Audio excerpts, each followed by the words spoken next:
Hey guys, good afternoon, good early evening. It is John C. Morley here, serial entrepreneur. Great to be with you. We are closing out the week. Today is Friday, August 16th, 2024, ladies and gentlemen. Hope you're enjoying the last few remaining weeks of summer as we're starting to get to a wrap up there. Do check out, don't have my hat on today, but do check out believemeachieve.com for more of my amazing, inspiring creations. All right, guys, we've been talking this entire week about ways to reprogram our brain, and we've been hitting a lot of them. And if you just, explore one or two of them, it really could change your life. So our master topic for the week is that, but our granular topic is a really cool one. It's mastering your mind, 14 strategies to control your willpower and your habits. We're on series 3, show 33, and we are on episode number 7. All right. So one of the first things you want to do, hey, by the way, so thanks for being here, whether it's 3:10 p.m., 3:10 a.m., 6 a.m., 6 p.m., or maybe even noon or midnight. Thanks so much for being here. Really do appreciate that, and I appreciate you so much. So set specific, measurable promises. This is something that a lot of people don't understand is if you can measure something, you can change it, right? Measurable promises and consistently follow through on them. This will start to build discipline and determination, and it will also foster accountability.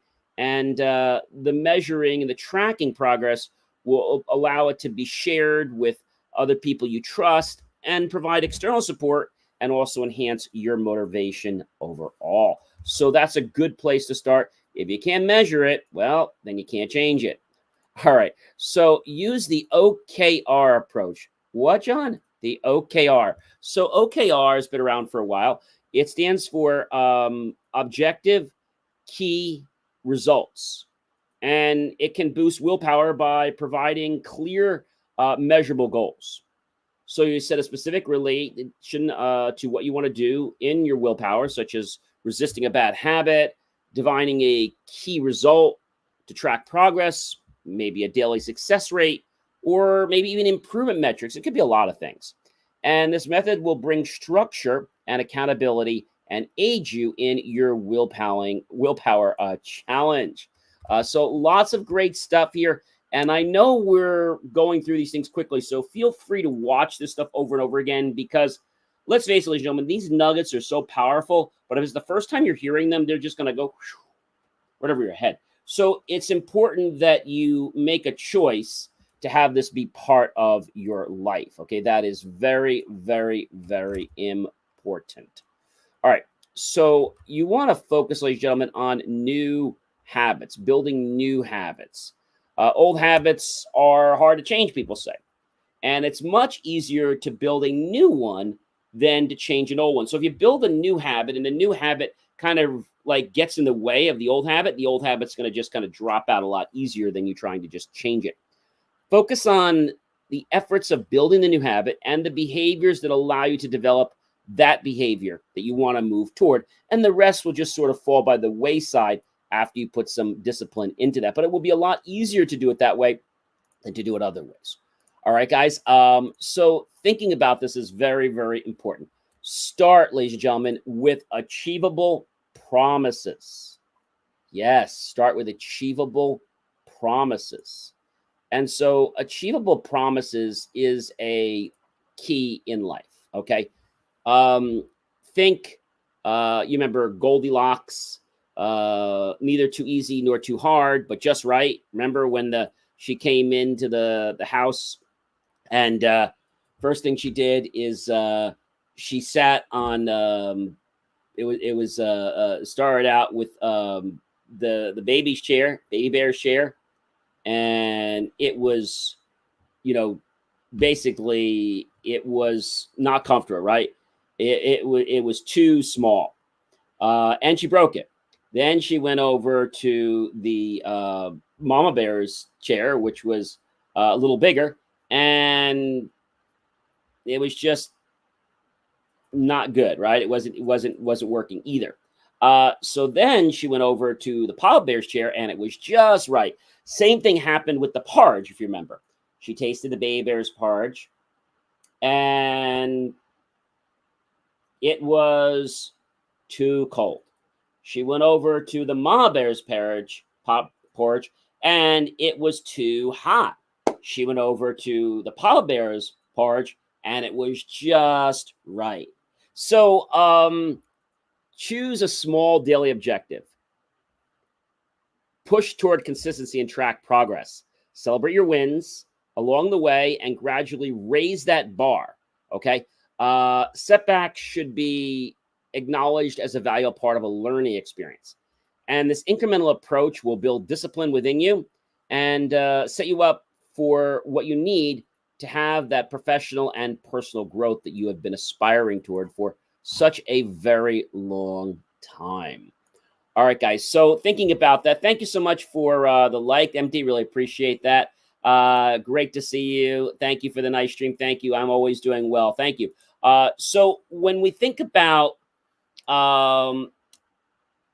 where we are right now and the fact that we might be stuck, the most important thing is to lean into your existing capability. See, a lot of people, they focus on what they can't do.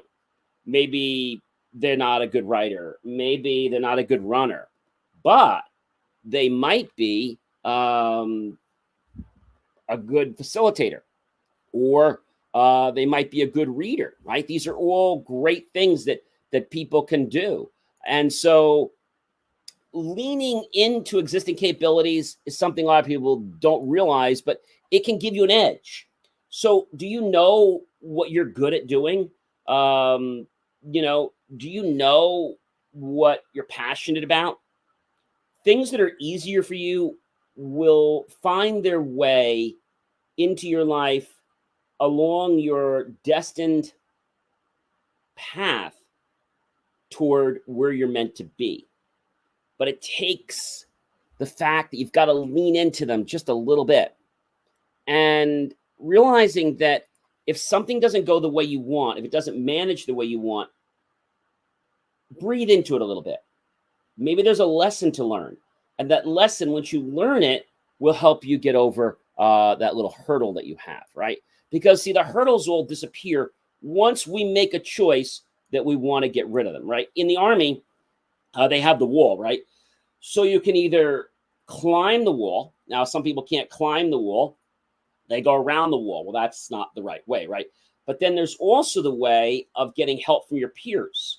And somebody literally can help you by getting you up the wall. And by getting you up the wall, and that was how it was taught in the great movie Officer and a Gentleman.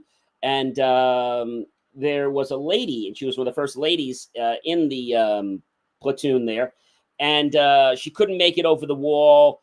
Finally, the sergeant just walk around. Well, the next time he's up to the wall, he's like, still got to get over that wall, Cigar. And this gentleman there was like, he was going to help her. So he put his hand down and started, so she could step.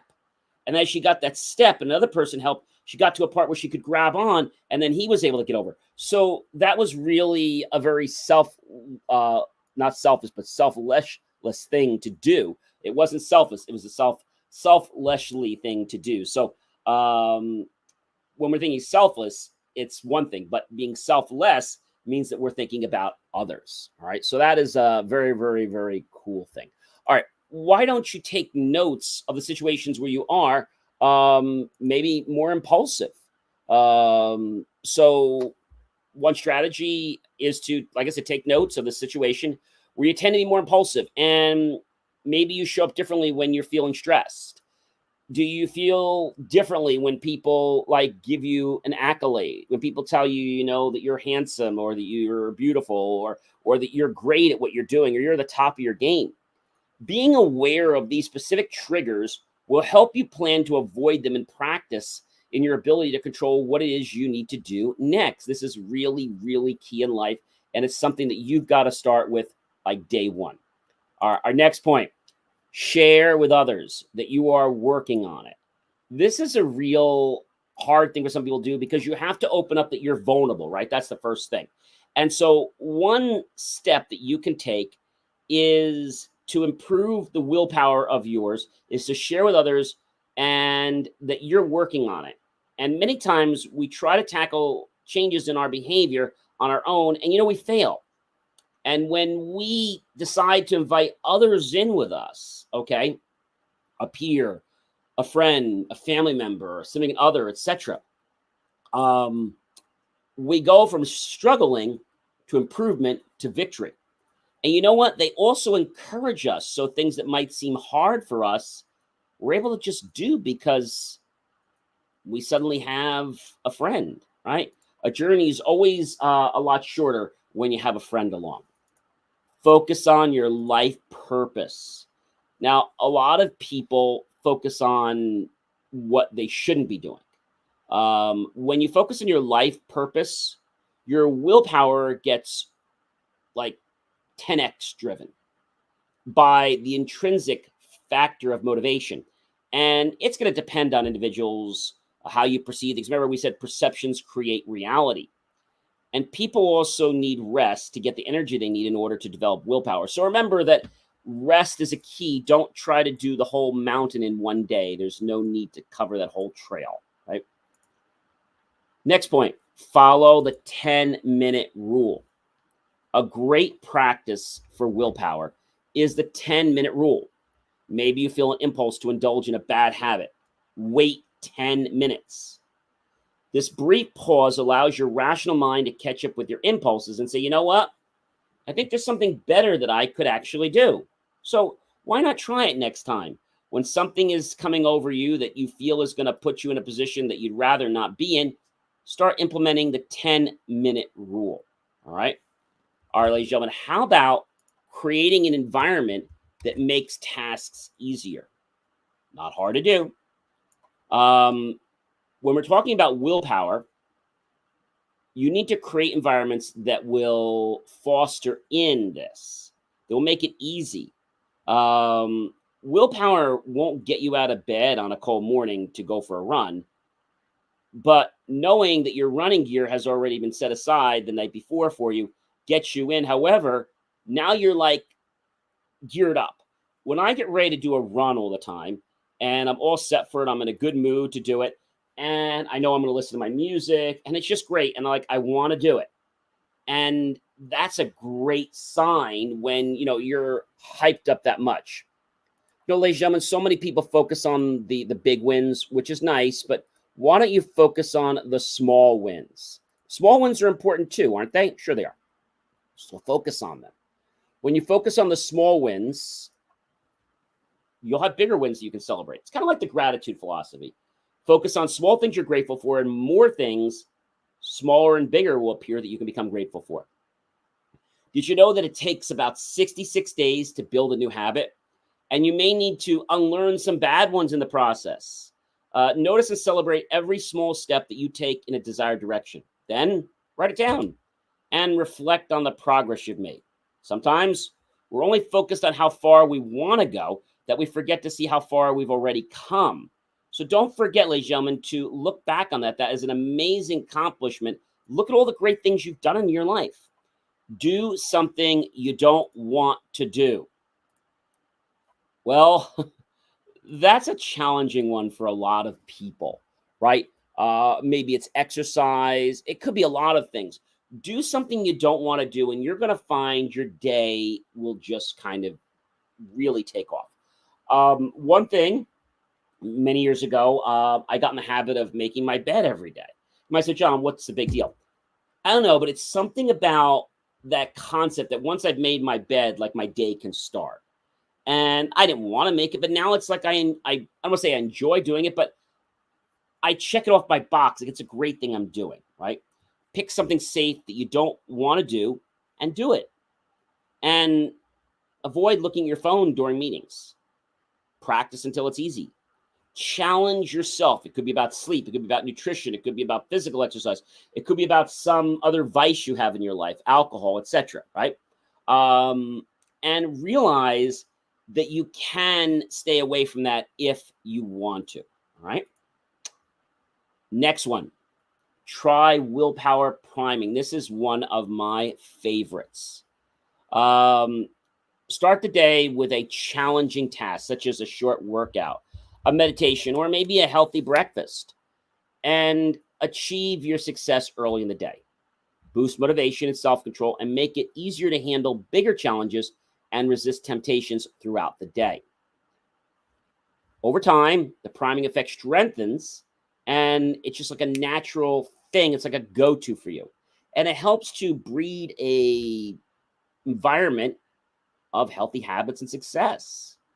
All right, guys, I've got one more to share with you, and that is increase the pleasure taking an action that it will provide. That's kind of wacky, but it's true. So, willpower, you might say, is useless. We are wired to pursue pleasure and avoid pain. This is why the hospitals are so busy. See, nobody goes there to enjoy pleasure, they go there to get out of pain, right? So, we either do things for two reasons: to avoid pain or gain pleasure. However, more people are focused on the pain and they don't think about trying to bring in pleasure. They're all focused about getting out of the pain. When the pleasure is much stronger than the pain, we're willing to take action, increase the level of pleasure. Instead of willpower, this will give you more motivation to move forward. And there's so much you can do inside of positive thinking, which we've talked about, setting up reward systems for you. When you get X, you can do this. Maybe you get yourself a drink. Maybe you buy yourself something, whatever it is. I think a lot of people have challenges in programming our brain because we're just taught that that's the way we're going to be and it's never going to change. And I'm always going to be like that. Well, you can live that life for your whole life, but it's sad because, the ability to change your life is literally right under your feet. I didn't say under your nose, I said under your feet. And the reason I say that to you is because it is so powerful when we start to make that perceptual shift. Okay. Welcome, everyone. Welcome, Steve. Welcome, Cynthia. Welcome, Joan. Great to have you with us. So there is so much power in our brain, right? It's less than like 3.5 pounds. But our brain, even though our brain is not the whole of our body, our heart runs our body, but I'll get into that another time. The heart is the chief financial officer, but the brain does a lot. So the heart tells the brain what to do. So if you really want to get to the brain, talk to the heart. So our brain gets programmed, and our brain gets programmed by different experiences we have in life, whether they're positive or whether they're negative. If they create a high level of emotion, it causes a save button to be hit. Maybe you go on dates, right? And the first time you're ever going on a date, what do? Maybe you go out for an ice cream cone, or you go out for a milkshake, or maybe you go to a park like Great Adventure or something like that. And the reason we do this, and we may not even be aware why we're doing this, is because we experience pleasure. When we're experiencing pleasure and we're with somebody, it creates the dopamine to raise in our brain, giving us this natural high euphoria feeling. And thus, guess what's happening when that's going on? We're looking right at each other. So now, every time we look at each other, it's like we keep bringing back that feeling, right? If something's negative, like in an ex or a bad relationship, same thing can happen. But remember, if you choose not to attach to something, then it will not have an impact on you. You see, the whole reason that people get stuck in their life is because they allow their brain to just take in things, and they don't really understand that they have the power to make their unconscious be conscious. Now, that's a lot, I know. But I think what I want to leave with all of you today is that there are many ways to program our brain. Today, we just talked about a real important one, which is the whole concept, ladies and gentlemen. This is something that I think a lot of people don't realize, and it's mastering your mind. Yes, it's mastering your mind. So mastering your mind, 14 strategies to control your willpower and your habits. If I said to you, do something and you couldn't fail, what would you do? Would it change your perspective to what you'd actually be doing? I think it would. You see, we fail before we start because we hear something from somebody else. If we don't put an attention on it, if we don't give it an emotional charge, it'll roll off our back like water in the shower. All right, guys, you know who I am by now. I'm John C. Morley, serial entrepreneur. It has been an amazing privilege, a pleasure, an honor to be with you this fantastic evening. If you missed any of this or any of my other shows, be sure to go to believemeachieve.com. You can scan the QR code, by the way, with your phone, and you'll catch these great nuggets. I don't expect you to digest them all at once, but make it a regular diet to consume my content daily, and you'll find your life is really going to improve. Have yourself a fantastic rest of your day and your night, and I'll catch you guys when? You know when? Tomorrow. By the way, don't forget to catch my show. Basically, it's live on Saturday nights. It's 9 o'clock, and it's Behind the Mic with John C. Morley, serial entrepreneur, where we get raw and we talk about the things you may not want to know about, but it's what I call a backstage pass to life, things you only wish that you could know. Thank you so much for supporting me. If you haven't followed all my great channels, like my content, we're only a couple, I think we're 2 people away from us celebrating the 100 subscriber on one of our new channels. So if you haven't had a chance, please go out and do that. We have a cake we're getting ready to celebrate. For 100 subscribers, it's a big deal for us. As you know, putting content out there is important to us, and getting that 100 subscriber is really something that we have been wanting to celebrate for so long, and it's going to happen in just a few days. If you could help us do that, we'd be so grateful. Have yourself a fantastic evening and a wonderful rest of your night.